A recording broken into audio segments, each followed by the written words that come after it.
All right, welcome everybody to 52 Living Ideas. I am delighted to launch this new series in collaboration with CJ.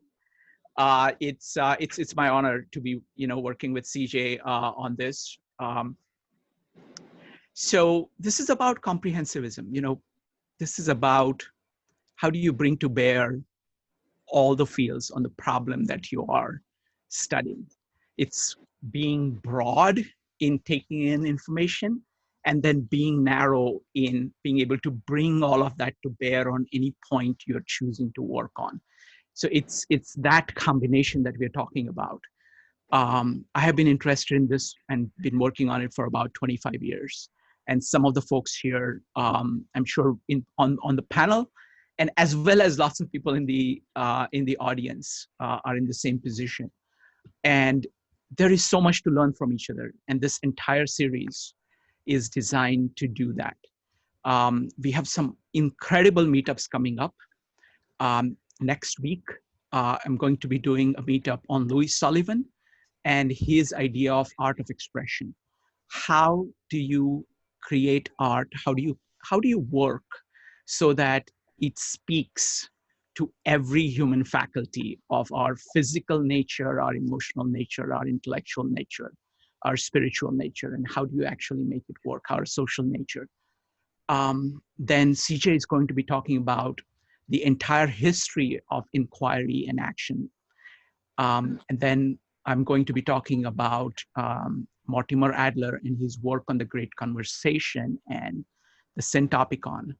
Then CJ is going to be coming back and talking about the challenges of being a comprehensivist. Then I have a friend, Spencer, who works at the intersection of science, humanities, and technology, doing some really fascinating experiments. So he will be talking about that. And then we have got Karen, who is a dancer, who's going to be talking about how art can bridge between the requirements we have as individuals and requirements that we have as part of society, so that we are true both to who we are as individuals and we are true to what we need to be as part of a community. So it's an amazing set of things coming up. Today, the plan is to introduce the subject. And CJ's idea was to do this as a panel. I think this is fantastic. So you're going to hear from 7 people, their views about their ideas of being comprehensivist. And then after you hear this, you will get a chance to do, we'll do Q&A. And after the Q&A, we are going to do breakout sessions. The breakout sessions will have the same format as the panelists. So the questions that the panelists will be asking, you will be answering yourself in the breakout rooms in a group of 6 or 7 people. And then after that, we'll come back together in this large group and we will all share our takeaways. And then we'll close. So that's what it is. It's all about kind of listening to each other, learning from each other. We're not going this, because it's so many of us. Currently we have 52 and so many panelists. We have 7 panelists. What we are trying to do here is to put things on the table. I just want to tell you one short story of communication that I got from Richard Feynman. Richard Feynman was a very young chap when he went to Los Alamos. And there were all these amazing scientists surrounding him, all these Nobel laureates, everybody. And he recounts one of the first meetings that he went to. This was chaired by Compton. And they were trying to solve a particularly difficult problem of, a particular step in the enrichment of uranium. And so Compton opened the meeting. So there were all these great minds around the table. And he said, okay, this is the problem. Let's see what our solutions are. So the first person gives his solution. The second person starts talking and his solution is completely different. He doesn't try to address the other person. He puts his thoughts on the table. Then it goes to the third person who comes at it from a completely different angle, and so on and so on. Each of them we're not even addressing each other. They were all putting their thoughts down as best as they could. And after they went around the table and, Compton got up and said, "It looks like Mr. So-and-so has the best idea." And everybody nodded and the meeting was over. Okay. Now, the thing I like about this story is that we are alone in our mind. We are social and we are alone.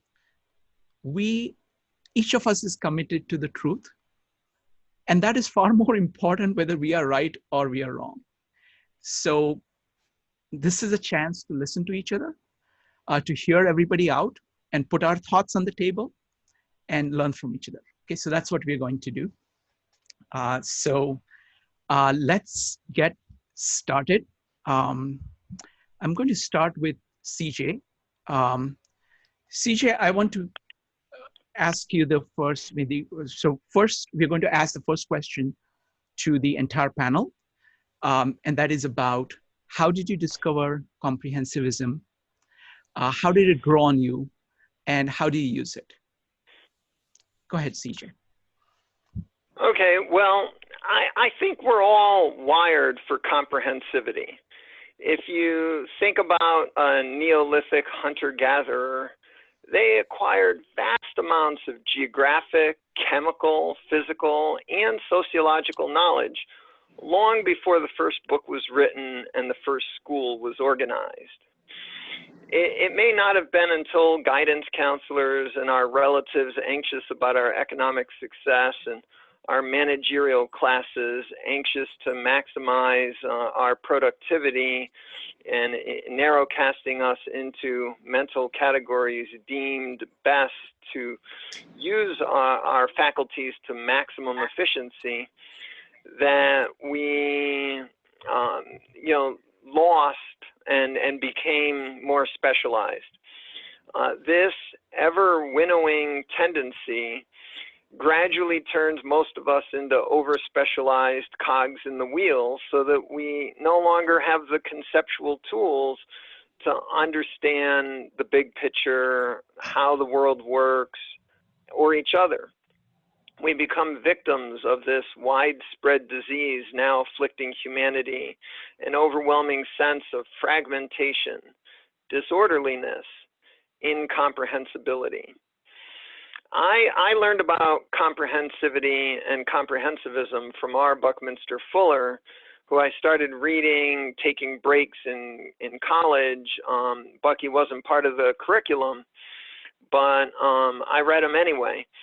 And then around 10 years ago, Michael Tweed, the founder of the Greater Philadelphia Thinking Society, invited me to organize monthly explorations on science and technology in Philadelphia. And I quickly expanded my purview from just science and technology to comprehensivism. And I started using each topic I organized to ratchet forward my comprehensivism. I love the word comprehensivism. It's this great play on words. Comprehensive both means broad and deep.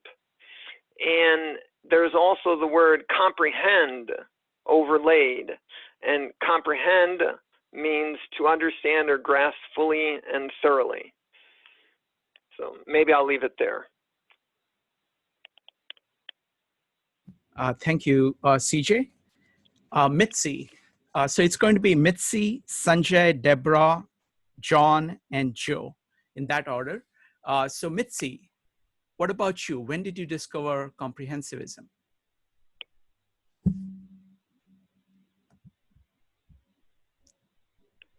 Mitzi, you need to unmute yourself.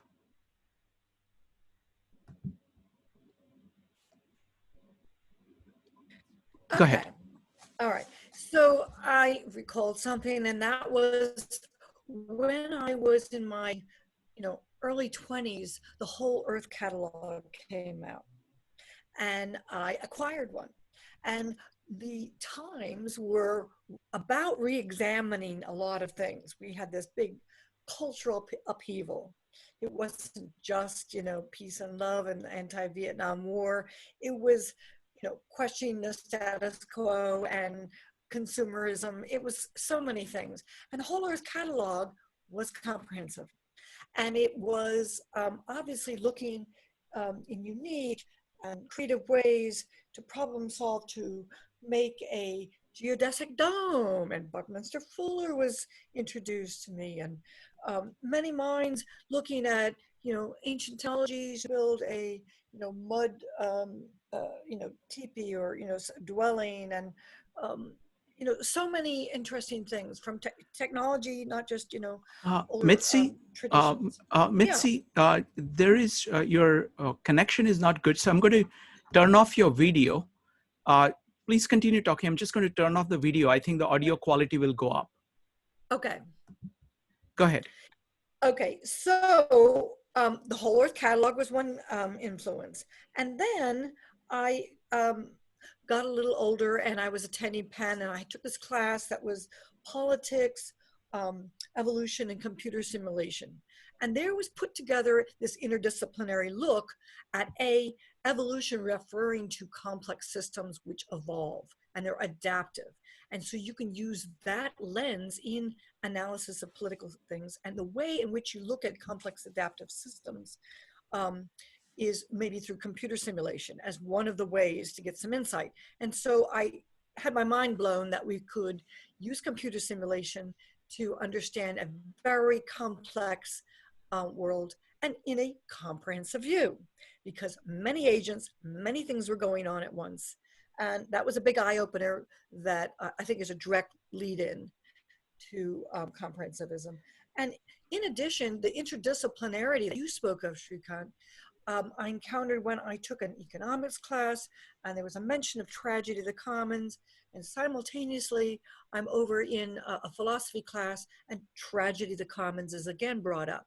And I went, oh, neither of them know about this. They're not speaking to each other that there is this economic lens and this philosophical lens. So I think comprehensivism really incorporates this big piece that it's many lenses, many diverse points of view, and this interdisciplinarity makes this big picture from the micro views that we get from a true comprehensive interdisciplinarity. And so we get a bigger insight on tragedy of the commons when we notice this, that there's something to be said and contributed to by all these various disciplines. So that's how I'll leave it.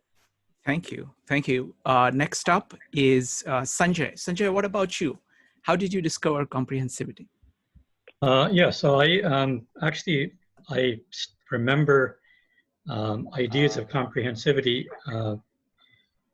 basically in the middle school, middle grade school, around 7th grade. And specifically, I remember a history class which I took, which was not very interesting. As many of us had taken history classes in the past where we were given a list of dates to memorize and events that occurred and significance of those. I mean, I found it challenging. And then I started talking to the teacher, and I started talking to other people and started getting a better understanding. And my teacher suggested a book that I could read about the topic that we were learning. And I started reading that parts of that book. And I developed a much richer picture of what that history class was trying to teach me. And what I realized was that I was learning history not through just a list of dates or specific events that happened, but learning history through the panoply of human existence, of human nature. So what happened at that time was that we were learning about significant specific activities, but because of that book, I was able to see that that time period was not only about those activities. During that time period, there were all kinds of other events that were happening. And as I read about those other events, the picture of the world during those time periods became richer for me. And that was my first impression. What I learned at that point was that the world really is much more complicated than we first perceive it to be. And there are many aspects that we may not see or realize initially. And it's up to us to really try to find those other areas.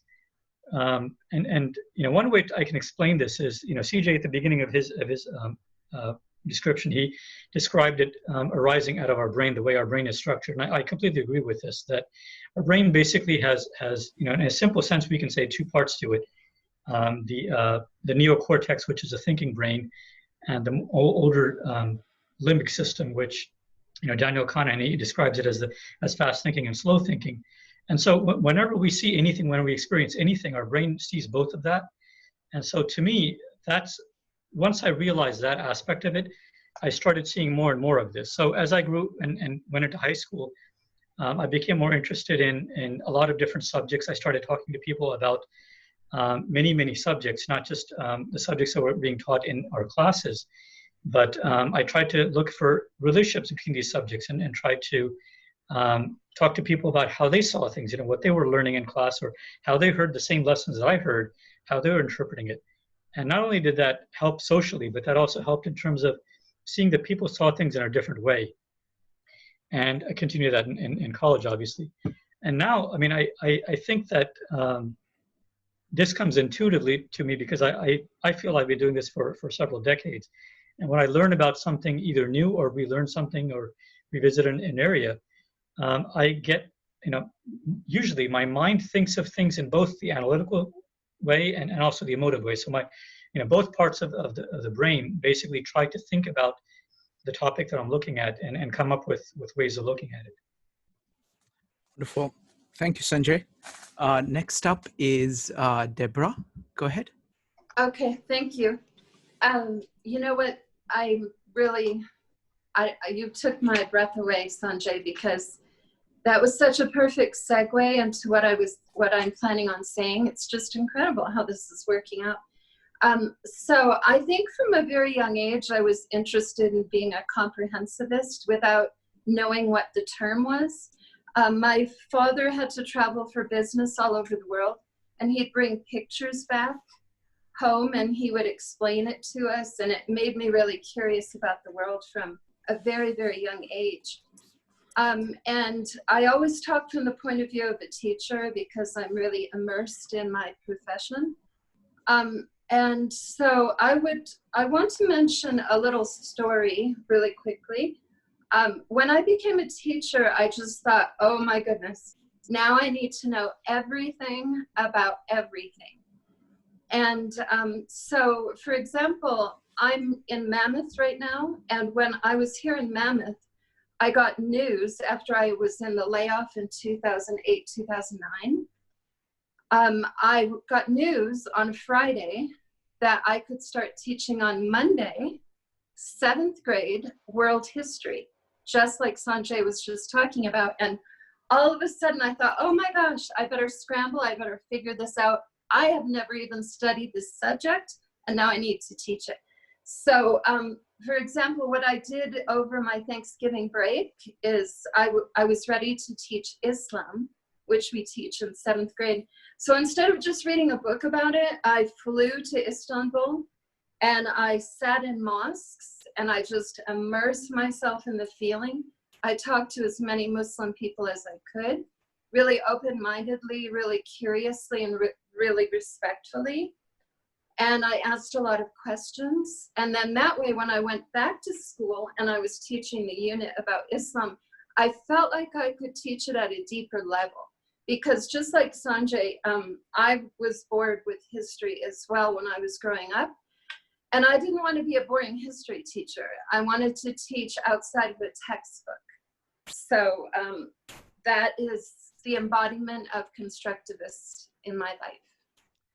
Thank you, Deborah. You're welcome. Next up is John. John, go ahead. Can you hear me? Yes, very well. Okay, well, like many others, I think we find that some of our lifetime directions get set when we're, by the time we're in our 20s, and of course an educational background has a huge impact on that. And so at the risk of aging myself a bit, or dating myself somewhat, actually, I remember seeing Buckminster Fuller talk at to the student body at the auditorium of the University of Minnesota when I was an undergraduate. And Buckminster Fuller was a wild guy because, again, what I understand is you will not find the term comprehensiveness in any dictionary. That it's a word Buckminster Fuller made up. And he made up a whole bunch of words. So this was not unusual. But it was remarkable because he was a tiny man, and he was up in years when I saw him speak. And I still remember it vividly. But he was a tiny man, and he would get up on stage, and he would lecture for 3 or 4 hours nonstop. And one stream of thought would lead into another stream of thought, which would lead to another stream of thought. And he could just keep rolling and rolling and rolling at high energy. And it was really quite awesome to encounter. Well, anyway, I never considered myself a constructivist, but a comprehensiveness, excuse me, but I looked it up. And what I understand Buckminster Fuller meant was he called himself, I got to read this, comprehensive anticipatory design scientist was what he liked to call himself. And then that got shortened to comprehensivist. But anyway, and also I have my copy, yes, of the Whole Earth Catalog, and I have my copy of the Tragedy of the Commons, and they're polar opposites, so they counteract each other, appropriately. But I think the question that any young person should have in their minds is, where is the world going forward? And for many people, the question isn't only what can I do to get by, but the question is, what can I do to contribute? What can I do for the betterment of the world? And so I'm not sure, and these trends probably come and go with circumstances, but I think to me, to be a comprehensivist really meant to try to think in the most holistic possible way and take everything possible into account that was appropriate in how you considered your life, how you dealt with people, how you worked, how you behaved. And then this bleeds into environmentalism, this bleeds into politics, it bleeds into all kinds of things. But having said that, I started with a degree in design, and then I found myself getting a master's degree in design at the University of Oregon. And Oregon was an out-of-the-way place, but a pretty wonderful place because it was a very small program, but I could work one-on-one with the professors.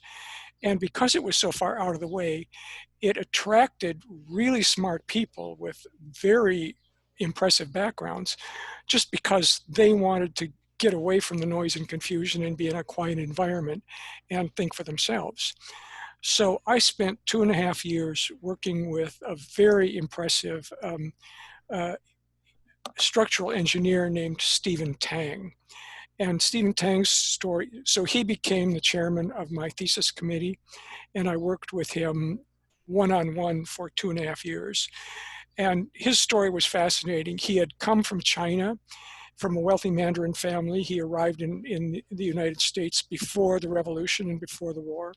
But then history occurred, and as a consequence, he completely lost contact with his family, and he couldn't go back. He hadn't had no contact with his family at that point for 20 or 25 or 30 years. But he got a degree in engineering in Chicago, and then he stayed on in Chicago, and all his brothers and sisters went to European schools and all around the world. Steve went to the university. He went to Chicago, and he studied structural engineering, and then he became a head engineer with the prominent architecture firm Skidmore, Owings and Merrill, and he worked on many of the well-known huge skyscrapers and prominent architectural buildings from that era of the 1970s. But all the while, Steve Tang was thinking about what he considered integrated design or integrated structural design, which basically you can say is the same as comprehensivism, because what this meant was that you had to take all possible considerations into account and weave them together and blend them together in a holistic manner, rather than tacking them on and bundling them on and being piecemeal about it. You had to think of the whole issue comprehensively. So in my 2.5 years with working with Steve Tang, he was very deliberate in how he considered, he was very philosophical as a structural engineer. And actually, it turned out he had been trained in traditional Chinese philosophy by his grandfather in China at his grandfather's knee. And he had been unable to talk about Chinese philosophy for his entire lifetime, but he did his best to interpret these into the language of design and the language of engineering. And so basically, we kind of broke through that. I worked with him enough, and we kind of broke through with that. And we began to talk about Chinese philosophy directly and comparisons of Chinese philosophy with progressive psychology. And so basically, I learned Chinese philosophy directly for studying for 2.5 years with Stephen Tang, with a direct lineage. And the one thing I would say briefly, and this can be challenged, of course, is, as CJ had said, where American education or Western style of emphasis tends to be singular and fragmentary, that the traditional Chinese mindset desires to take, not to be fragmented, but automatically to consider everything holistically all together in everything you do. And so there's this huge divide between an Eastern mindset and a Western mindset. And I think that coming to terms with that is still an ongoing challenge we're facing. Thank you. Thank you. Thank you, John. Next up is Joe. Joe, go ahead. Hi, yes, I'm not going to differ too much from everyone else, actually, and that's comforting in somewhat. The idea was, I remember when I was very young, we used to watch ABC World News every night. And what happened with that was I would have this idea of what was going on in the world, but then I would go to school the next day and I'd be a little bit bored. Fast forward a little bit, my mother went back to school late in life, and what I had found was some of her books and some of her papers. And I started to find a lot of context as to what was going on in the world and what she was actually studying. So school became more than just the structure that I went to every day. So I became interested very quickly in the world around me. And I think that that's where I first started to be a comprehensivist. And then from there, I would also have discussions with my parents. But then I graduated from that to have discussions with my friends' parents. I would seek their thoughts, their opinions, and their perspectives. Because, you know, my friends were still, you know, often just worried about a grade or what was going on in their lives, which is completely fine. But in that process, you're really kind of learning how to ask questions. And that, to me, is something where if I had to pinpoint one thing in becoming a comprehensivist, that's where it really starts. And so, you know, fast forward to my adult life, I become bored a little bit with predictable and repetitive tasks. And that's what most jobs are. As CJ had actually noted, this is the way our society is actually set up. It's set up in a very mechanistic, and it rewards hyper-specialization. But in that process, you do lose something. And the same thing, I would take the same approach that I took with my friends' parents. I would seek out as many opinions as possible, and I'd ask questions. And then what happens is that I would start to be able to understand the bigger picture. It was a knowledge gathering exercise that turned into an understanding of the world. And then you start to appreciate other people. That's the most important part of this process, because what happens is you start to understand your strengths and weaknesses. But when you get outside of your bubble, so to speak, you start to understand, well, that's what they do well, this is what I do well. And then you appreciate what they do and you appreciate what you do. And I think that that is a critical part of being, it helps you become more self-aware ultimately. And that's what I think becoming a comprehensivist is, because it's about becoming more than just a field of study or even an understanding of the world. It's about becoming aware about yourself. and how you fit into the world. So from that perspective, I graduated from that to, okay, now I have a format for how to gather information and start to study the world. But from it came into more of I formalized it in the sense of the types of people that are asking questions. I started to seek out other groups like the Thinking Society that we were co-hosting this event with, and your group as well. And I thought, if I can get as many different opinions as possible, and if I can extract value from that, then that will actually give me a comprehensive view of the world, not just from a mechanistic and job perspective, but also from a human perspective. And that's where I see comprehensivism. That's how I define it. I don't necessarily relegate it to just one particular field or multiple fields of study. I look at it as the human experience. And I'll just leave it there for now. Thank you, Joe. So my answer to that question, how did I come across this? When I look back, it's been individuals. I mean, the first one, I grew up, fascinated with physics and math, and tried to figure out things about human beings, but I was kind of sorted down every time I tried to do that. I was in India, which is a more traditional society. So the questions of why do we do this? Why should I do this? Was not particularly encouraged. The big turning points for me was discovery of Leonardo da Vinci, and just seeing what he could do, how he could kind of effortlessly move between art and science. When he was doing art, he was using all the science he could to do his art.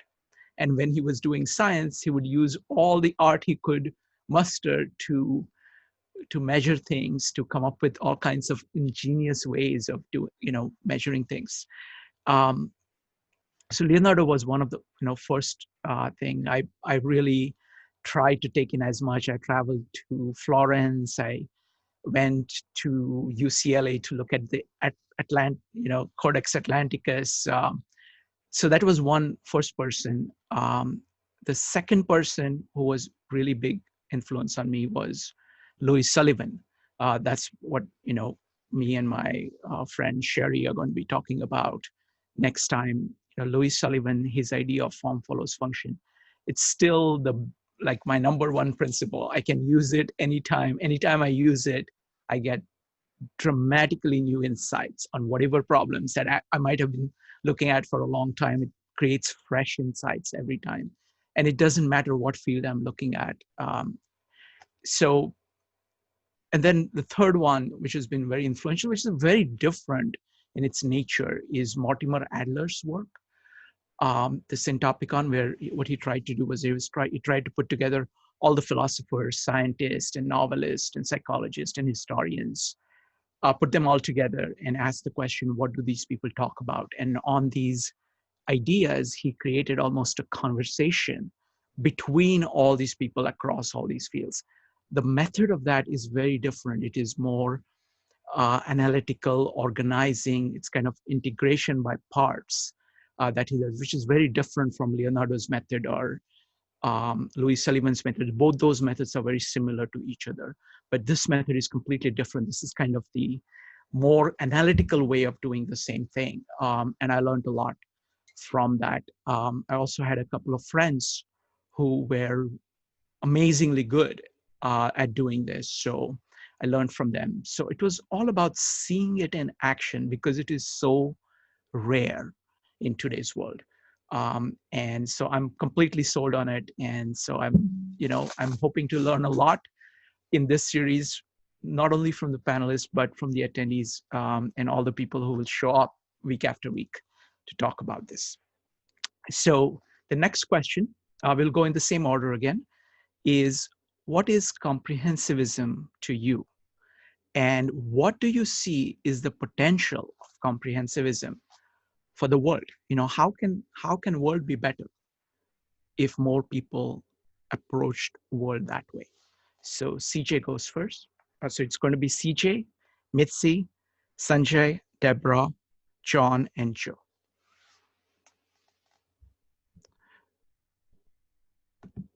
CJ, you need to unmute yourself.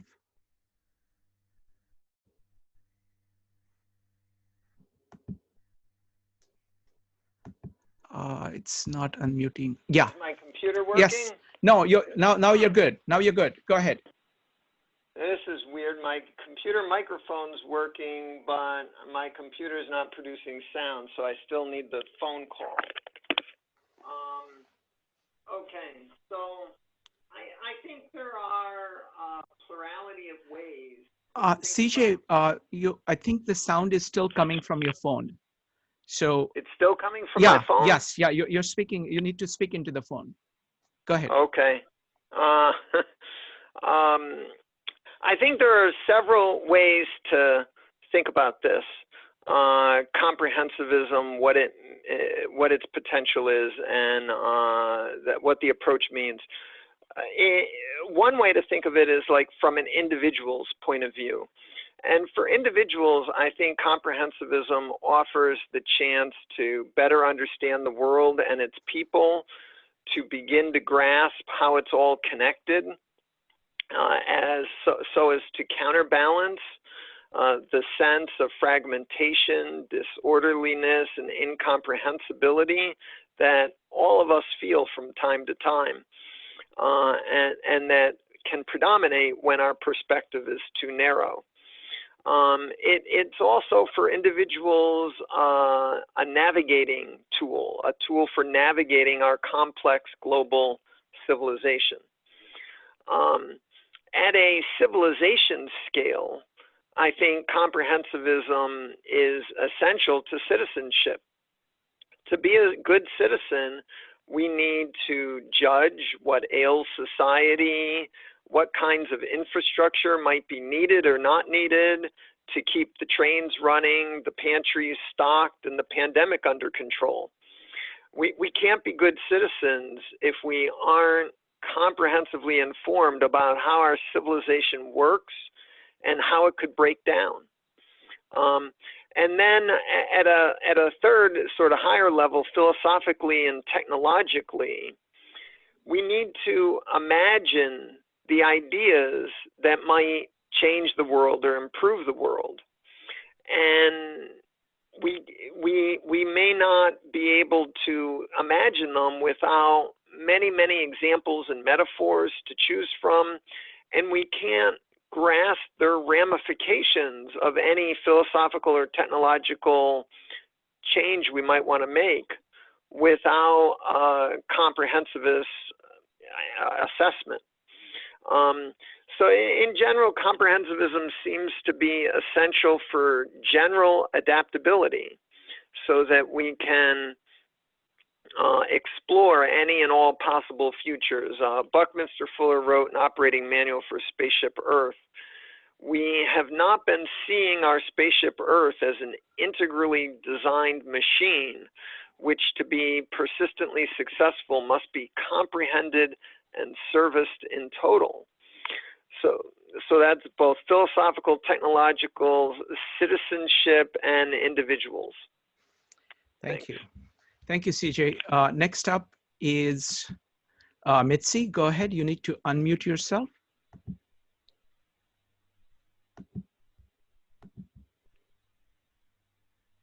Mitzi, can you go? Yes. Okay. Oh, I think that I have solved the problem with my mic, so I might be okay with my video on as well. Okay, let me go ahead. All right. So we might, we can. Yes. Okay. So I, in looking at this, think it is a key piece of it, of its potential is perceiving accurately. Start my video. Okay. Ooh, I made it disappear. That the world is a complex place. It is not only very complex, it has presents many, many challenges, many problems, things we call even wicked problems.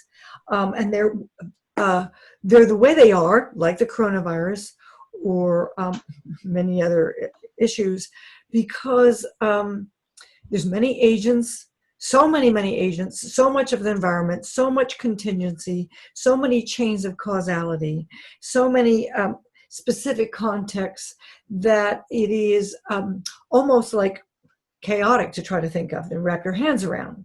It is, in fact, how has been sometimes put as like any one person, that it's too big to know. So we have to have a system to go after it. And that is these various ways of model thinking, which one includes computer simulation, to model how a complex systems, we use our systems thinking. We understand that there are many agents, so many interacting, that it isn't going to be a static view that we ever are going to get. It's not going to be a certain view that's predictive. So we will model it to appropriately acknowledge the income of many perspectives and points of view that are competing in like a social physics. So as like physics tries to understand fluid dynamics or any really complex system or weather, we can model and think about our social worlds, our complex worlds in society. It's very complex. They're adaptive, they're constantly evolving, and it's because there are complex interrelationships, interdependencies, and many threads and arising because of so many perspectives. We can't have anything else than that. We are both individuals, like you say, alone in our minds, Shrikant, I like your phrase there, and yet we are imminently social beings. We couldn't exist without our social worlds, which shape our worldview, shape our perspectives, shape our frameworks, ways that we can see, ways that we can't see. That includes in ways we are deluded, we have biases, that we are narrow-minded, that we are short-sighted. So how do we overcome these? Is by having a great conversation. So I look at comprehensive as intimately related to perceiving that we have this complex system, that we have social physics going on at all times. It's dynamic, it's always changing. Everybody's voice and opinion can make a difference, as many of us have experienced by individuals or books or Leonardo or whoever. And we put our ideas, and they have play. They have power. We can't determine exactly every outcome. We know that in complex systems we can have shifting points, phase changes, trigger points, cascades, new emergent behaviors. So in every field, we have been enriched by looking at it, whether it's politics or physics or cosmology or sociology or geography. There is no discipline that has not been touched by using this view of accepting that it's a complex system. Everything's a complex system. Our brain is, our gut is, we have micro levels, we have macro levels. And if we decide that we will try to master it, we will realize one of the tasks will be to occupy different perspectives. We can't help but note that that is the key to looking at it. Much like it's been used, the parable of the blind man and looking at an elephant. Each has a grasp of a different part of the elephant. And they are going to know and say, I know exactly what an elephant is like. It's this tubular, thing, and they describe a trunk. And another says, it's really actually like a wall, and they're right up against the side of the elephant. So these are true perspectives. We have the unique thing about human beings is their subjectivity. No one possesses my subject interior life, but I need to hear from everyone else to get that big picture and to have the expertise to solve these complex, wicked problems. So that's the promise of comprehensivism, is when we accept this and are challenged by it and go about working on everything that promotes that great conversation, but everything that degrades it. And it is, in fact, a lot of the things that degrade cooperation in any way. And the evolution of cooperation has been studied. I couldn't believe when I first started studying that there's roomfuls, libraries full of people studying this. And that is what we're trying to master in gathering and comprehensivism, because it's a project. We have individuals working to make this happen. Wow, Mitzi, that's amazing. Next up is Sanjay. So yeah, how I see comprehensivism developing, and especially the need for it in the world. So I see this as an aspect of literacy. And basic literacy, I think we've achieved in large parts of the world, obviously not everywhere, but a large part of the world has basic literacy, consisting of language skills and analytical skills. But comprehensivism to me is more around intellectual literacy. It's around the ability to learn and how we understand and how we integrate our knowledge into models about the world, about how the world functions and how we interact with the world. And I think that one of the most important reasons why we need to do this is because I personally believe the world will get much more complicated, much exponentially more complex in the next several decades. I mean, we have AI, we have a lot of different areas, aspects of genetic engineering. I work in the life sciences, so and technology. I'm an engineer by education and experience. So all of these new technologies will really make the world into a very, very complex area. And so I think one of the most important things we need is to have basic intellectual literacy across the planet, especially in the developed world, where people understand how things work, why things work, but also they're able to make decisions. A lot of our behaviors are collectively made through voting and through choosing politicians and choosing how we want things to work. But what we find is that right currently, a lot of people really don't understand complex areas, and they're making decisions based on gut feeling, or they're making assessments based on what they've heard, what they've randomly picked up on in the news. And while that may work today, in the future, things will be changing at such a rapid pace, and there will be such transformative changes that the average person will not be aware of a lot of things happening. Things will happen much more faster than we'll be able to acquire knowledge. So the way that we learn and understand the world will have to be advanced. And I think comprehensivism is a technique. It's a very natural technique that we can use, that we have today. But it doesn't require our educational system to recognize this. Now, luckily, I was very fortunate. I was actually very pleased when I saw that my children's high school actually used a very comprehensivist approach to teaching them. They were looking at in their freshman year, what the way the principal and the leading teachers explained it to us parents was that when a student was introduced to a topic in one class, they would be introduced to that same topic from different perspectives in all of the other classes. So they may learn something in history class or literature class, and they would be given that same information in different classes, in a science class or in a language class, from a different perspective, and they would be learning holistically about the world and about these subjects as if they're all together, because in fact they are all together. So I think that comprehensivism really is very important for us, for our future, for humanity's future. We have to change the way we learn and think and how we educate our youth and ourselves. Also, another aspect of this, I think, is that, as I was saying, that a lot of technological changes will happen in the next few decades.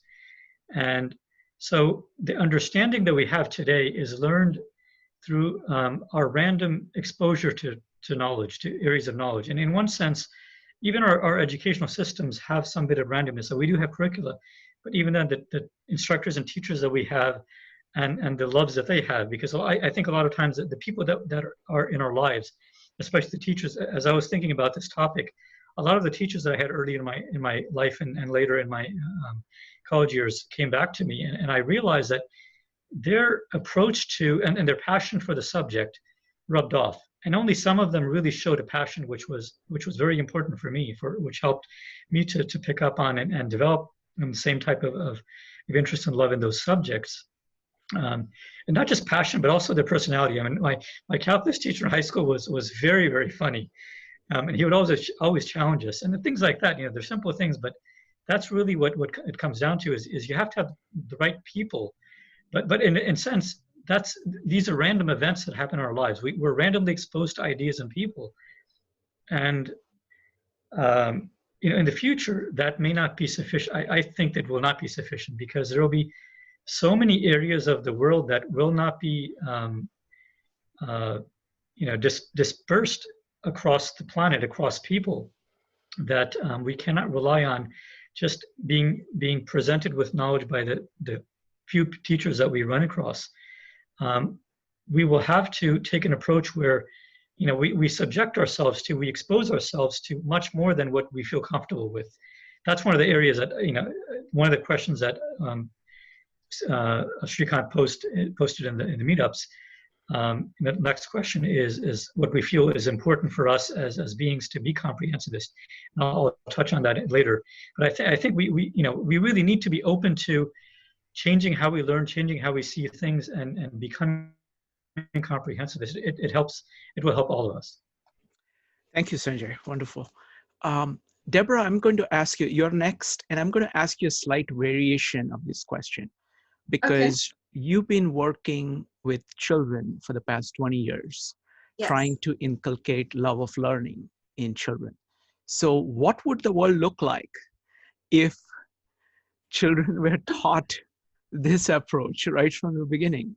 Well, they are if you're in my classroom. So, and it throughout my whole school, and as a matter of fact, I would argue my school district, and all the schools where I've taught at 35 different elementary schools as a substitute, because I substituted for 3 years. Then I got training in South Orange County. It's near San Diego. And I have had so many mentors that are, I don't know, I think you guys would be surprised at what's going on today, because everyone that has spoken, you talked about being lucky to have a good teacher, but today we teach completely differently than the way we were taught as children. So we've gone through a lot of training to change the paradigms. So I wrote down some benefits of doing this and teaching this way. It opens your mind. It sparks your curiosity, which is really huge, because we want our children to be really engaged in learning and excited about it. So it whets your appetite for learning and understanding the world in a deeper way, understanding cultures. One of the things we really try to do today is make sure kids understand other people, because we all know about violence and prejudice and racism, and that's from just simply a lack of understanding. If you sat down with someone and just took the labels off of everything, you would find common ground. And as Sanjay said, it develops critical thinking skills, which is really super. I can't even overemphasize how incredibly important that is. I also wanted to add something. So if you guys are not familiar with this, there's someone named Norman Webb, and that's with 2 B's. And he came up in 1997, way back before I was even a teacher, with something called depth of knowledge. And so the way that people used to be taught is recall. They had to memorize facts. That's level 1, depth of knowledge. So that's very superficial. Level 2, you need to learn skills and concepts. The third depth of knowledge is strategic thinking, to apply reasoning, planning, using evidence, higher level thinking. And then the 4th level, the highest level, is extending your thinking. So that's more complex thinking, the application of something, designing something.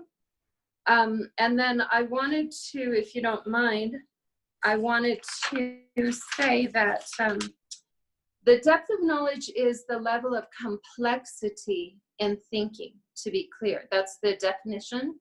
And it uses metacognition as well. And metacognition is a word That means we are thinking about our thinking.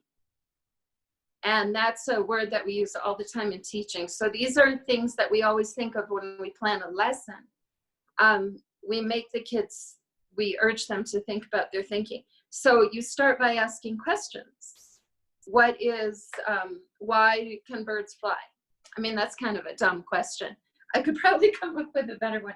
But then you take action, you do research, you take notes, you interview people, you travel, go to the rainforest or something, study it, take a class, you discuss what you learned, and you constantly interpret all of these materials, all of this knowledge, all of this information.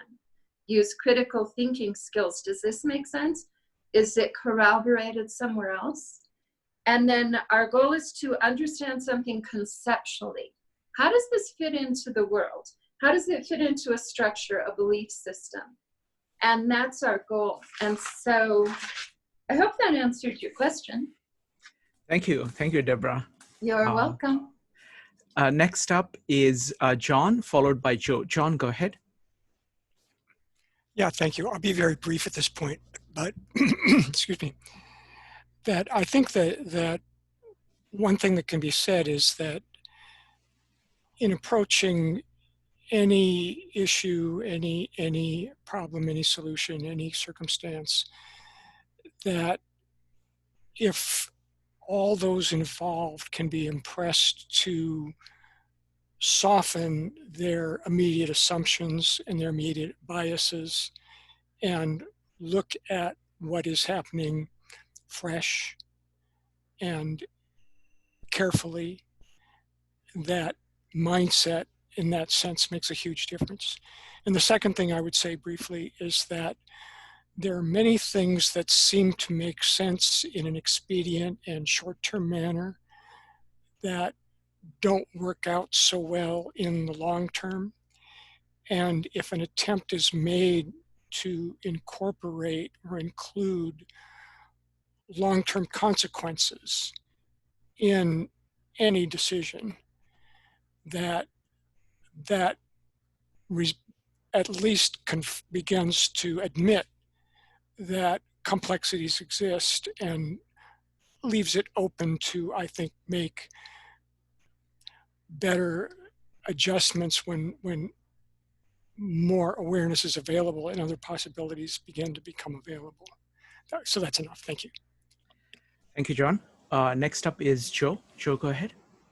Yeah, I mean, something Deborah said actually resonated with me. The idea of extending your thinking and as the highest form of learning within the four points that she had listed.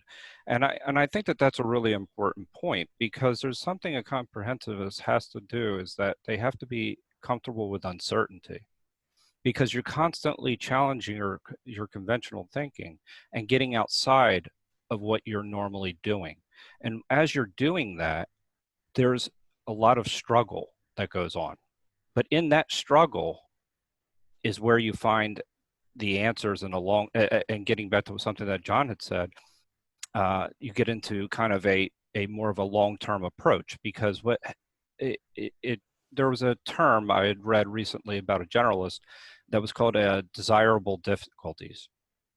And it was basically about learning and being frustrated and struggling with the process and learning different skill sets and integrating it into what you do, your point of view. And that's integrating as many frames of reference and engaging with as many people as possible. So I think that requires a certain amount of comfort with uncertainty, that, you know, and that's fundamental to comprehensivism. As far as you're also, if you think about it in terms of how that also removes the bias that you would automatically assume, because if you're learning things from a different perspective, you have to approach it with a certain amount of humility that actually you have no bias. So that's a really critical thing, where, again, the more you're getting outside of your comfort zone, the less bias you're actually going to have, because you're and the more open-minded you're going to be. And for the final part that I'll come back to is that not only do you look at things more objectively, but I think what it means to the world is that everybody's not a comprehensivist. And that's an important point, is because people are specialists, and a comprehensivist goes out and gathers that information and integrates specialists' perspectives on the world. That's the beauty of being a comprehensivist, is that you're not necessarily going to know things as well as other people, but you're going to be able to have an appreciation for what they do. And that in and of itself, I think that that is something that people will that they'll appreciate, because you appreciate what they do, and then you also understand that you're not going to know what they know. So I think there's an element of humility that goes into removing the bias that exists in all of us. Thank you, Joe. So, what can comprehensivism do for the world? I think it's a very odd question. The way I see it is that, world is what it is. It is very complex. There is all kinds of things going on, all kinds of causalities going on. And our consciousness is very limited. And if you're genuinely trying to understand the world, you have to follow the trail wherever it goes. You can't really say that, okay, it is now going into a different territory. There aren't any divisions. There is world and your consciousness. So to me, like, this is the most natural, just as, CJ started by saying that I think it's the most natural thing. And I think not being that is an unusual artifact of civilization, which hopefully at some point will be seen as, why did during this period people think this way, that you could actually function. It's kind of, so I think it's the most natural way of being and of learning if you're genuinely curious about the world, and genuinely trying to transform the world. And doing so would have, massive impact. And especially doing it together, if there is like more and more people keep doing it, there is the network effects of that are immense. So I'm very optimistic about it. Folks, we are running a little bit behind time. So what I would like to do is I would like to do the next round as a lightning round. So the question is, if somebody wanted to be more comprehensivist, what tips do you have? So you have a maximum of about 2 minutes each panelist, and then we will open it up to Q&A. So folks, for the attendees, please go ahead and start asking your questions in the chat, or you can just type in exclamation mark, or you can raise your hand in Zoom. After this quick round of tips, we are going to go to your questions. All right, CJ, you're next. What tips would you give people if they want to be more comprehensivist? How would they go about doing that? You need to unmute yourself. Yes, go ahead. CJ, go ahead. Oh, I can't hear you. Can you hear me now? Yes, go ahead. First, I'd make a self-commitment to attend as many of these Comprehensivist Wednesdays events as your schedule permits. Read the event descriptions, think about the subject, bring the genius of your unique comprehensivism, because we're all comprehensivist to some degree. Even if we are hyper-specialists, we know a little something about something else. Listen carefully to others, and step by step, Comprehensivist Wednesdays will broaden and deepen your understanding of the world and its peoples. And secondly, if you identify a topic that can contribute to our series, message Shrikant or me and let us know what you have in mind. If Shrikant and I led every session, it wouldn't be comprehensivism, it would be our too narrow aggrandizement of our parochial attempt at faux comprehensivism. So we need your unique perspectives on the world and how it works, and bring those. And I'll briefly mention I've started a website, Collaborating for Comprehensivism, at cjfernley.com/CFC, Collaborating for Comprehensivism, and there are a lot more ideas there. Oh, that was wonderful, CJ. That's why I like working with you. Next one up is Mitzi.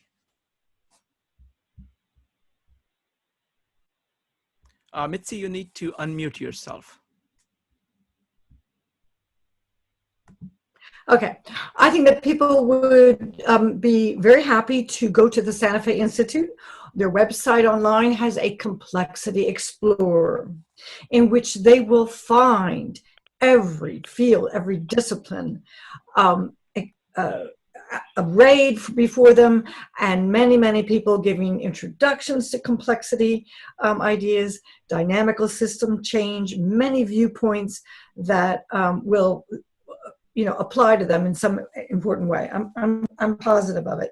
For instance, in computer simulation, if they went to NetLogo, this is a place where people can very easily see other models that were written and then write their own, because it isn't that hard.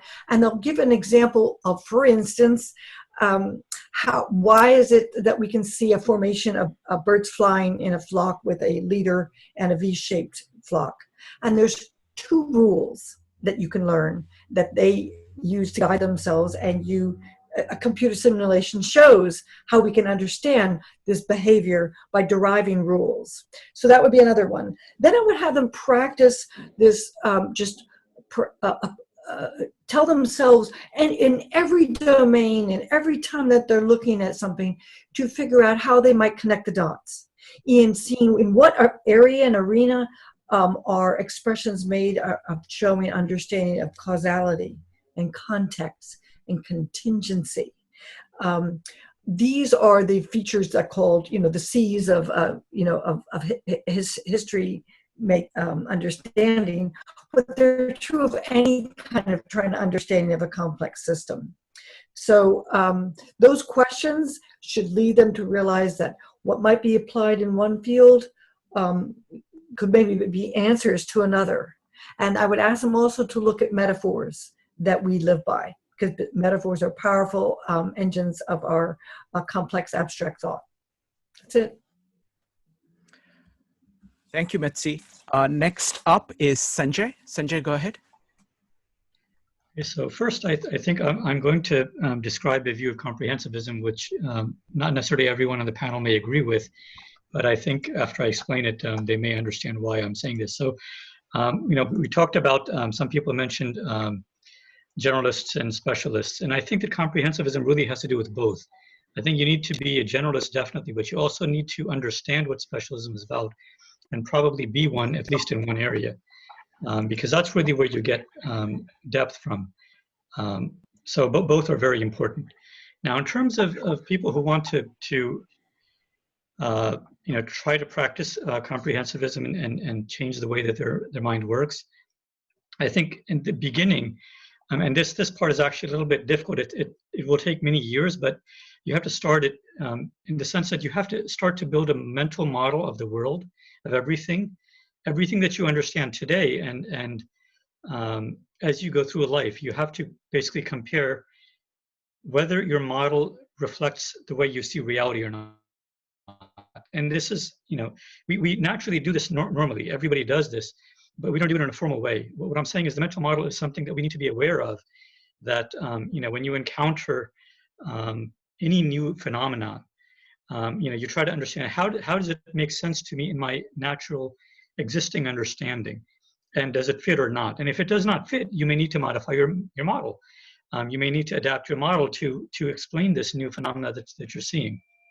So that, and as you become more adept at it, as your model becomes more robust, it will not only let you see things and understand them, but it'll let you predict things. It'll let you realize that, I think Mitzi was talking about simulation. That's a huge area in knowledge sciences.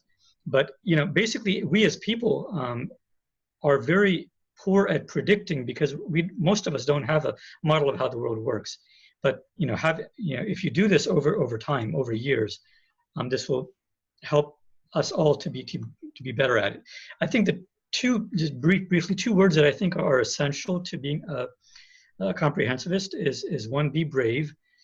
Be brave with knowledge, areas of knowledge. Don't be afraid of not understanding things, and just listen, just understand, just absorb. So definitely be brave. And secondly, be curious like a child. Beautiful. Thank you, Sanjay. Next up is Deborah. Deborah, go ahead. Okay, so I guess last time I jumped ahead a little bit. I'm kind of excited about this topic. So to be more of a comprehensivist, you definitely have to ask a lot of questions. And I always tell my students at the end of the year, they should have more questions than they did at the beginning of the year. Because you just realize, oh my gosh, there's so much to know once you start asking questions and seeking knowledge. And I also let them know that it's very messy. It's a very messy process. It's not necessarily linear. You'll go off on tangents. And this is the way that you get to know yourself, and you get to find out what you love to study. And my goal is to get them to understand they could develop that as a career.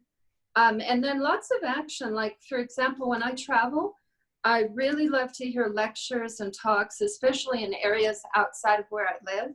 So this is how I found Sri Kant's group. When I was traveling in New York City, I Googled lectures and talks, and boom, up came his group.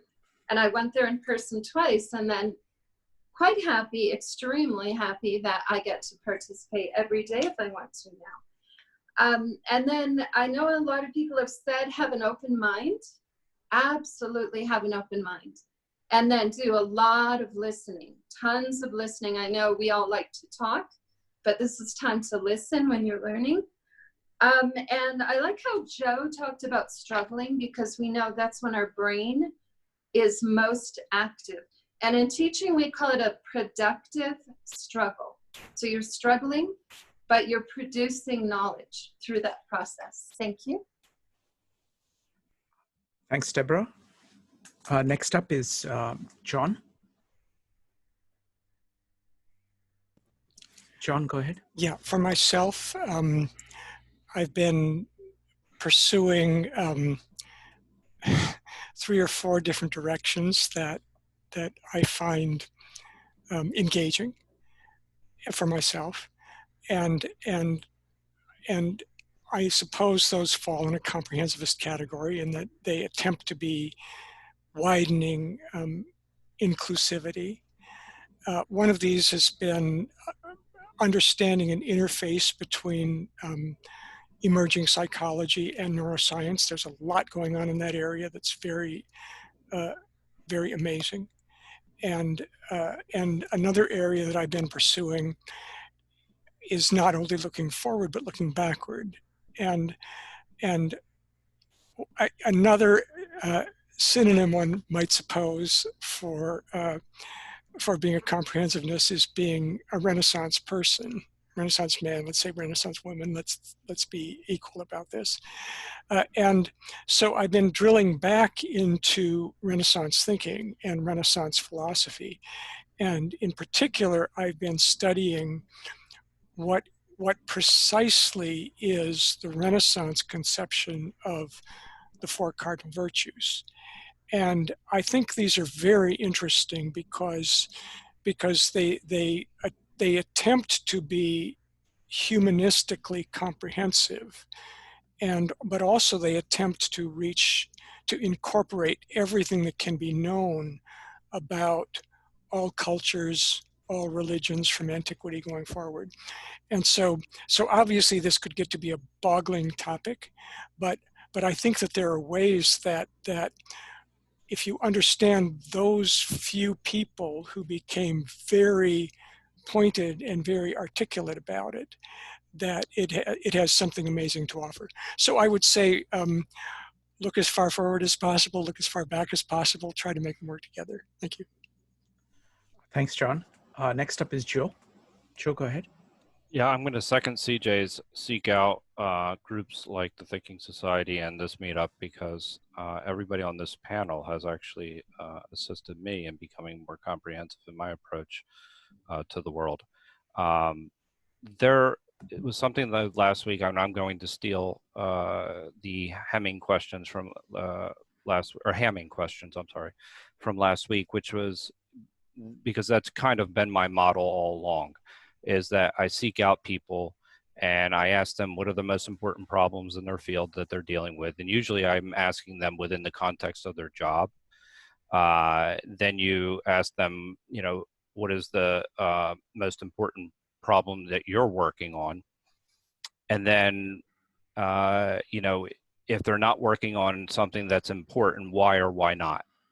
And I think those are three really good questions, because they provide you with really good insights as to why something may not be getting done. You know, what is the most important question that somebody ought to be answering, and what is somebody working on? And so you get there's such a breadth of knowledge. What that does is that gives you data points to then dig deeper and to find out the questions why behind that. And I think then you can put the pieces together. And that would be my suggestion to everyone as in the journey of becoming a comprehensivist. I wouldn't, you know, I don't know if there's a set formula. Everybody has to do what works best for them. But those questions are very comprehensive in their own right. And it helped give you a better idea as to why somebody's working on something. Thank you, Joe. So my suggestion is I second CJ. Come to these meetups Wednesday, because there are going to be a whole bunch of people trying to be more comprehensivist. You know, the world is very large. Our consciousness is very small. Each of us, even if we try our hardest and do that all our lives, there is still more of world and more of ourselves. And the more we can learn from each other, more you interact with other people like that, the better. And the way I have structured this is that there is attendees, there is panelists and presenters, and you are welcome at every level. Talk to me, whatever you are interested in. We will come up with topics, we'll come up with kind of special meetups, all kinds of things are possible. So let's work together and see what's possible. I just want to see what's possible. All right. So with that, we're going to go to questions now. Accolation. See, I've been doing this for a long time, these large groups, and there are 4 rules I've used for the past 4 years that work like charm to make possible really rich dialogue. Okay. Rule number 1. When you have you raise your hand when you have a question. You raise your hand in this context by typing a question, typing exclamation mark, or raising your hand in Zoom. And I'll call you in order. If a person has not asked the question, then they will get a priority. Number 2, keep on topic. Today we are talking about what it means to be a comprehensivist and why do it. Number 3, be brief. There is incredible number of great people here, and you want to hear them speak. So whatever you say, try to make it brief so that you can hear other people. Number 4, feel free to disagree with anybody on anything, but do so courteously. Be honest, speak your mind, but do so courteously. Okay, so those are the rules. So I'm going to start with Accolatatia. She has really amazing comments. So I'm going to make an exception for her and give her 3 minutes to talk about anything that she wants to talk about on this topic and then ask her question. Go ahead. Well, hi, everyone. My name is Angela. It says A. Cautalessa because for A for Angela and then my last name Cautalessa. This is so great. Thank you so much for organizing this.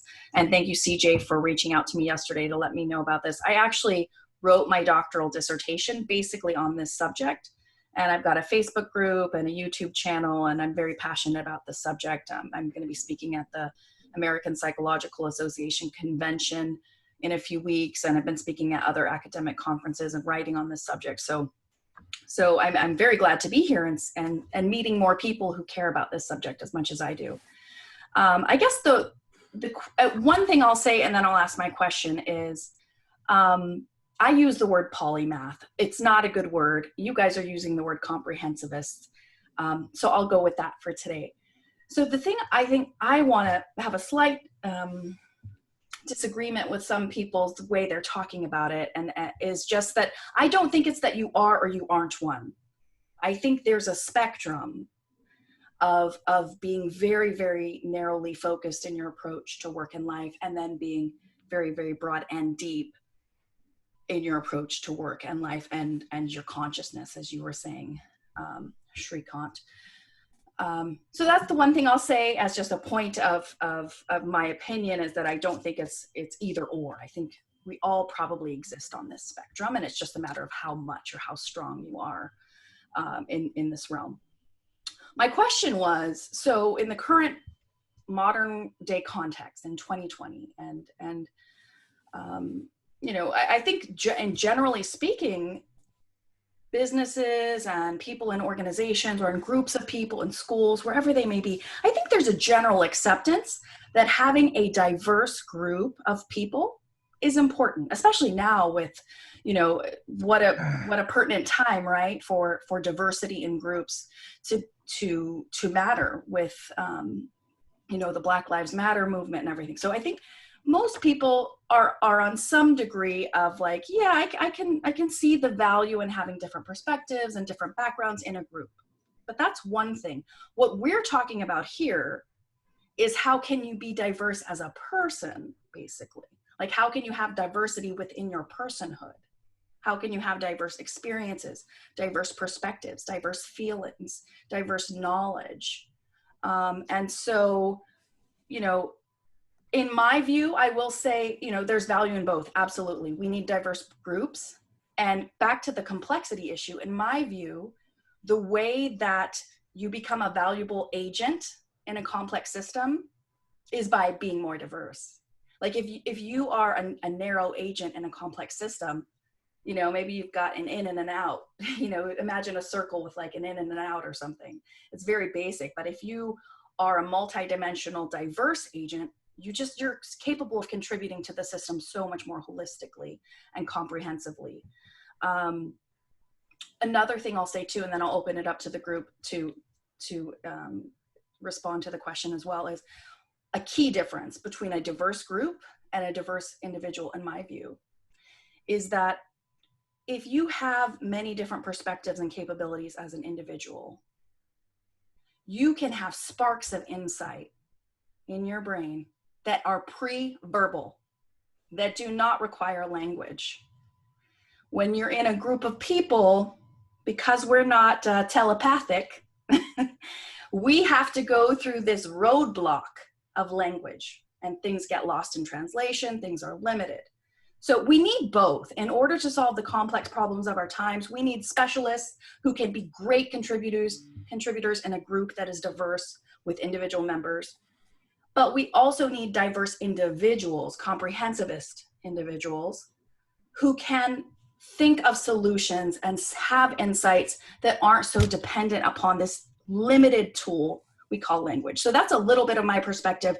Basically, my question is, how would you compare and contrast the pros and the cons, the strengths and the weaknesses of a diverse group versus a diverse individual, a person who has intrapersonal diversity or is who practices comprehensivism?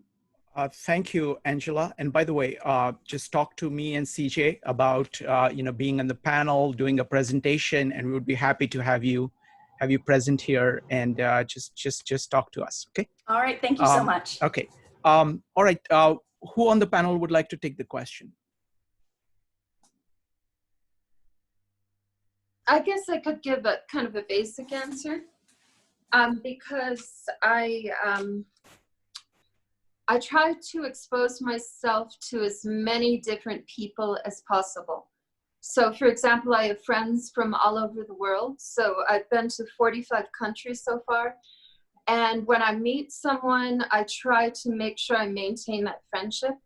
and I get their perspective on different world issues, especially the politics in the United States. I'm interested, what does my friend from Barcelona think about what's happening in the United States today? How about my friends from England or, you know, South America or wherever? So I try to make sure I avoid being in a clique, and I avoid living in a bubble. And so I just like throw myself into a different culture or a different group, and I do a lot of listening, and that really helps me a lot to open up my mind. Thank you, Deborah. Next up is Sanjay. Sanjay, go ahead. Okay, so I was actually very happy with what Angela described, because one area that she mentioned, the challenge that we have when we're, you know, within our own minds, the comprehensivist approach helps us because we don't have to necessarily rely on a human-created language, an external language. But in groups, that becomes a huge limitation. And that's something, that's an exact area that I've been thinking about a lot lately. And one of the things that I've realized because of this is that, you know, we in certain fields, especially in the fields of science, we have specialized languages, and especially in the technical areas, we have very specialized communication formats and concepts. You know, we have to stick to specific words because that helps in understanding. And so, you know, and the scientific community or any community is really a group of people, as you know, in the context of what Angela was describing. So exactly the point that she made, that language can be vague. And that's the reason why I've been actually looking at it from a very different perspective, that can we arrive at a language which can help us overcome the limitations of normal human languages. And I think mathematics is one of those languages, although the problem is mathematics can be complicated to learn. And to me, mathematics is not simply the mathematics we learn in grade school, the numerals and algebra and things. It's actually a very broad area. But you know, I agree that language is one of those limitations with comprehensivism, especially when we're trying as a group or a team or all of society to expand our knowledge. But language is an area that I think we can develop. I think, you know, mathematics may be an area that we need to develop more of. Okay, thank you. Well, folks, we're coming up to about 10:30. So let's do it. Let's keep both the questions and answers as short as possible. So my short answer to Angela is I do both.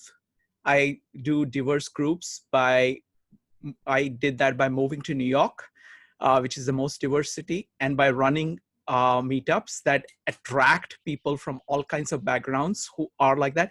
I'm doing it now by running this meetup, which is attracting all these comprehensivists, which is kind of, you know, it's basically intersections of many groups while I do that, you know, on my own as well. Okay, so we've got Dave. So the next ones are Dave, Jeff, Sana, Bob, John H., Kelly, Albert, Jean, and Stanley. Okay, so please keep your questions brief and we will go from there. So Dave, go ahead. Thanks, Shrikant. The connection I made listening was to Carl Jung, and I think, to paraphrase it, to hold wisdom until middle age. And it occurs to me that if we want to go ahead in our field, we stay in academia to get our bachelor's degree, and then a master's degree, and then a doctor's degree. But I wondered if we waited 10, 15 years and started your career after your bachelor's degree and working, maybe get 2 or 3 jobs and travel and dip your toes in areas and come back and get your advanced kind of a education would you get that way? Thank you. Okay, anybody wants to take that? A quick stab? Yeah, John. can I grab that one because of the reference to Jung? Yes, of course, that's a classic statement that Jung made, that nobody should bother with depth psychology until they're middle-aged and they're established in the practicalities of their life. but at the same time, he opened a school in Zurich. He changed his mind constantly, and he said different things at different points of his life, which makes him very elusive and angers a lot of people who try to study and make sense of whatever he had to say. But but but he was amazed because when he opened his school in Zurich, that young people, especially young people from America, were coming to Zurich and wanted to study psychology, and they had the means, and they were very enthusiastic about this. And so of course this happened, but it was a perplexity to him. Having said that, I've been thinking about these ideas for quite some time, and I'm here in Los Angeles. And one of the things I've noticed, I've discovered is, and I think this goes back to a comment that CJ made early on, that we are innately comprehensivists, and it's only because of circumstances of the culture that we get channeled into behaving otherwise. Now, I'm here in Los Angeles, and one thing that comes at me just because of where I am and how I get around and what I do, young people come to me and show me screenplays in creative writing they do. And I'm amazed when I see that young people who are 18, 20, 22, 24 can create screenplays that have a vast array of characters and a vast array of complexity that reveals an awareness of interactions between people at a level that they have no right to know at such a young age. But this just happens spontaneously, and one can welcome it and kind of encourage it, and we're tragically suspicious that this will get squeezed out of them and nothing will come of this without the best of luck. But it's there, and so I think that that's another direction, again going back to Deborah's comments as well, that it's here, and one has to welcome it. Thanks. Next up is Jeff, Sana, and Bob. Jeff, go ahead. Can I say something really quickly? Quickly, please. I know you want it to be short, but I kind of resemble that remark because I earned my degree in psychology when I was 40 years old, and then I use it a lot in my teaching. And if I had tried to teach the way I do when I was, say, 20, I wouldn't be able to do it the way I do today because I took my time, and I was middle-aged. Yes. No, I one of my favorite quotes is education is wasted on the young. Next up is Jeff. Jeff, go ahead. Quick questions. So I've spent the last several decades focused on leadership, which is often how to solve very vexing problems, but even more so how to catalyze people doing the right thing together.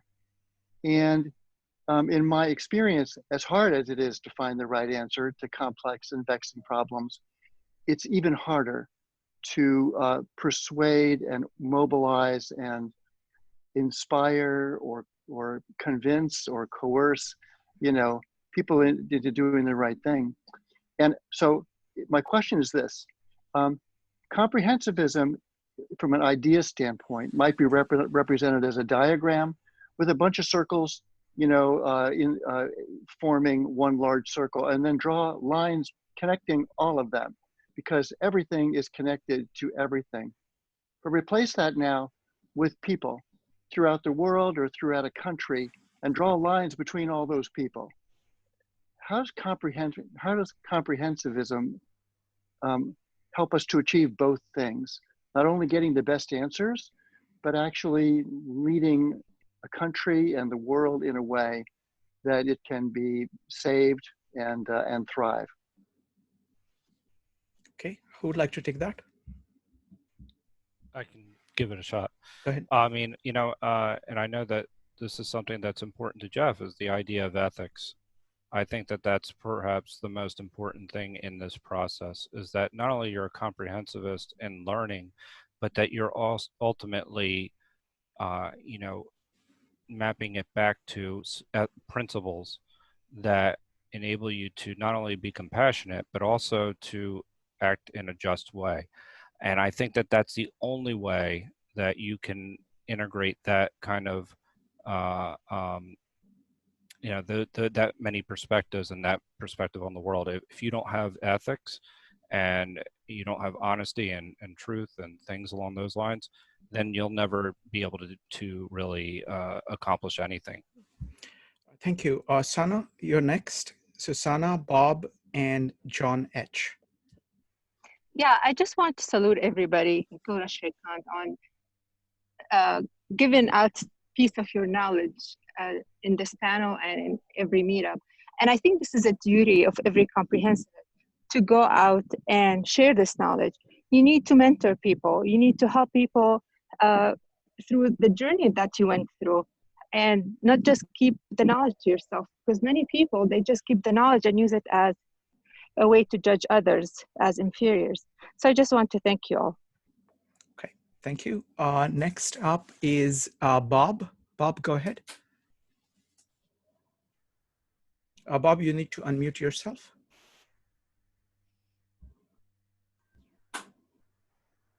Hello. Until 2 days ago, I had never heard of the word comprehensivism, and I am getting an idea what y'all think it is, but to identify what it means to me, I like to bring in different ideas that maybe encompass it. But my question is using comprehensivism to achieve a solution similar to using a group decision for the same issue? Excellent question. Who would like to take it?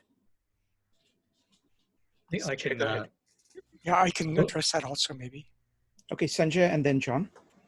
Okay, so the way I see comprehensivism is the approach to use every way of thinking, disparate ways of understanding and thinking about a problem. So while you can have teams work on it, where many people have expertise, one of the problems that Angela talked about is that language limits teams in profound ways. So while you can accomplish similar tasks using teams, it's much easier right now, at least if a single person has a very broad set of understanding around the topic you're trying to address, and they use different perspectives. I think that's the key to comprehensivism, is looking at a problem from many different angles, from multiple angles, and trying to solve it from many angles. Thank you, John. John, go ahead. Yeah, I made a comment about this. Shrikant welcomed me to give a presentation for this group a Sunday about a month ago, and one of my topics was a methodology for comprehensive teamwork, collective, collaborative teamwork, called design thinking. And it's very much to the point, because design thinking not only demands small collaborative teams, but it demands a total 360-degree realm of different points of view, and attempts to incorporate them in a systematic manner in finding innovations and new ideas. And so this is very much happening, and it's a very lively topic. Thank you. Next up is John Hamilton. Yes, good evening. I want to ditto what somebody said earlier. Thank you all very much. Thank you all very much. I've taken some notes, so I'm going to talk a little fast to try and get through it and keep it short. I'm unsure how this wound up in my quote-unquote feed, but I'm very grateful that it did. So I learned of comprehensivism today, not yesterday like the other person. I learned of it today. John, in your talk, you talked about going from train of thought to train of thought.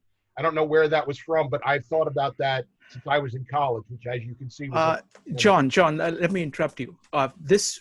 Please keep these kind of things for the takeaways. Got it. So you will have another opportunity at the end after the breakout rooms. You will get even more information, and then you do your takeaways. Ask a question now. All right. I didn't know we were going to still have.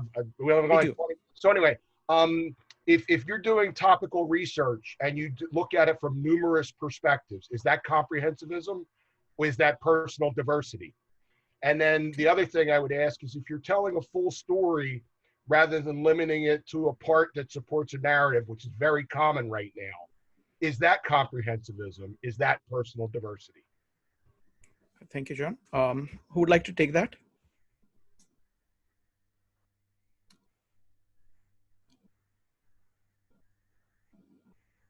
Okay. Okay, I'll jump in. Go ahead. Yeah, I think you're alluding to examples in politics today, and that is a technique for trying to almost like brainwash people into thinking a certain way. I know that's a strong word, but if you are not a comprehensivist when you're studying a political issue, you're just taking like one slice of the pie and looking at it from that very narrow perspective or angle. And yes, it is foolish. It doesn't give the full view of whatever that issue is that's being discussed. So that would not be comprehensivist. It would be looking at it from all different angles. Okay, so we'll do 4 more questions and then we'll go to breakout rooms. Let's try to keep the questions and answers very short so we have time for the breakout rooms. Kelly next. Kelly, Albert, Jean, and Stanley. Kelly. Okay, can you hear me all right? Yes, go ahead. Okay, first of all, I want to thank CJ because he's the guy that got me here. I'm in Australia. Wonderful. And I'm a very, very keen student of Fuller. I've studied him for the last 30 years. So this call for me to go into New York has been very important because I get diverse points of view. My thing is, it came very early in the call. Fuller talks about macro, micro, and design science. And I really wanted to get CJ's take on macro, micro design science. So thank you. CJ, go ahead.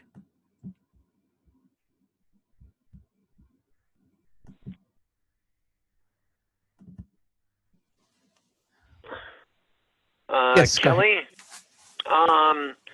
you're asking me to do the big questions, man.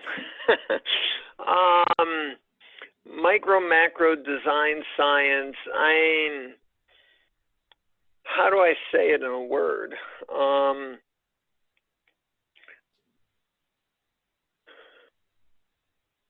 I'm not sure I can.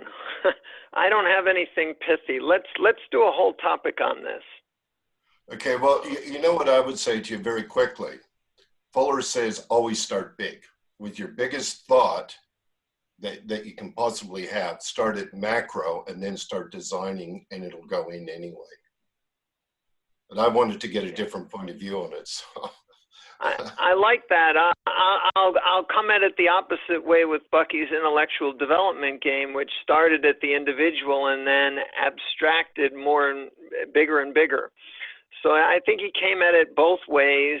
And I think as comprehensivists, we need to come at it many different ways. Okay, thank you. Thanks. Thank you. Next up is Albert, Jean, and Stanley. Albert, go ahead.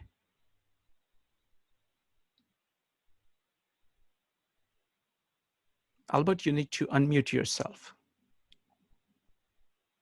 Okay, next up is Jean. Hey, Jean, whoa. Oh, go ahead, Albert. Okay. You made it. Am I visual or not? Just audio? Just audio, but go ahead. Okay, can you see me? Okay, well, I am a biophysicist and I do have a startling question for you at the end. And of course, thank you, CJ. And yes, I once challenged Buckminster Fuller for using such big words. Gave courses called Order and Symmetry in Natural Systems, the perturbed environment and things like that. But we founded a group in Philadelphia. The group was scientists and artists wanting to talk about visual as well as scientific. What a great combination in the 80s. And I still have a lot of things from that. If anybody contacted me, I could give them beautiful pictures of my computer art. And since I'm not visual, I can't display it right here now. But here's a question for all of you that will shake you up. Extend your knowledge to AI. artificial intelligence. And so what's going to be the effect? Come on, the next 5, 10, 20, 50 years on what we're talking about now, who's in charge, and the computers, the artificial intelligence, AI. Tell me about it, fellas, unless it shakes you up. All right, thank you, Albert. Sanjay, go ahead. Yeah, so this is an area that I've actually worked in, and I work in life sciences, so it's an area that's very important in my industry. So I don't know, I'm going to assume that a lot of people in the audience don't know a lot of this, and I'm going to have to be brief because we need to go to the panel, the breakout groups. But AI will be developing, and within a few decades, people estimate between 3 to 5 decades, 3 to 8 decades, we will have these things that will be as intelligent and eventually more intelligent than every person on the planet. And so what Albert is talking about is that the world will change at that point drastically. And so in one of my earlier comments, when I was talking about the complexity of the world and that we need people to be more comprehensivist across the world to be able to deal with that complexity, that's what I was hinting at. I didn't want to go into this right now, but it's a very broad area. It's very important. And I completely agree that it will change things beyond what we're capable of, just to help people understand. Our current legal systems across the world in every country is inadequate with dealing with the types of issues we'll have to deal with. When you have an AI being that is as capable as a person and our laws don't recognize it as a person, and it does something that hurts, let's say it hurts a human being, what do we do, right? I mean, there's so many aspects of this that will surprise us in the coming decades. Thank you, Sanjay. Next up is, what we're going to do. CJ, you had something. Go ahead. Yeah, I was just going to add to Al's. Can you hear me? Yes, very well. Yeah. I was going to add to Al's on AI in futurism. Looking at the future, we have to imagine many, many possibilities, and comprehensivism can help with that. Predicting the future turns out to be pretty hard, and so I don't like gravitating to any one possible future. I think we need to look at many, and we don't have time to explore them all, but AI is just one of the many futures. Thank you, CJ. Next up is Jean. Jean, go ahead. Thank you. Please, let's just try to make a question, but quick, okay? Thank you. So I see creativity as another word for comprehensivism, this intrapersonal integration. And I've heard that bilingual children are more optimistic and creative. So that resonates with that idea. And I'm just thinking about the impact of the domination of Western thought and individualism over the past, whatever years, and that we're now at a point where that's no longer serving us. So how do you see a comprehensivist approach helping us solve some of the big crises that we're facing? Okay. Who would like to take that? I'll give it a shot. I mean, I think comprehensivism is very important in this regard. I think even if the idea that if you think about how, certain tasks that are even repetitive that have been automated, right? These types of things are going to go away. So the comprehensivist approach isn't as easily automated, and it has more of a role in society. So having this more of a broad spectrum of understanding is actually going to be critical moving forward. I don't see how, you can remain individualistic and mechanistic and as a society and not and continue to move forward. I don't, I think that we have to think of things differently. So that's my personal belief, but the panelists may disagree. Thank you. What we're going to do now is we're going to go to breakout rooms.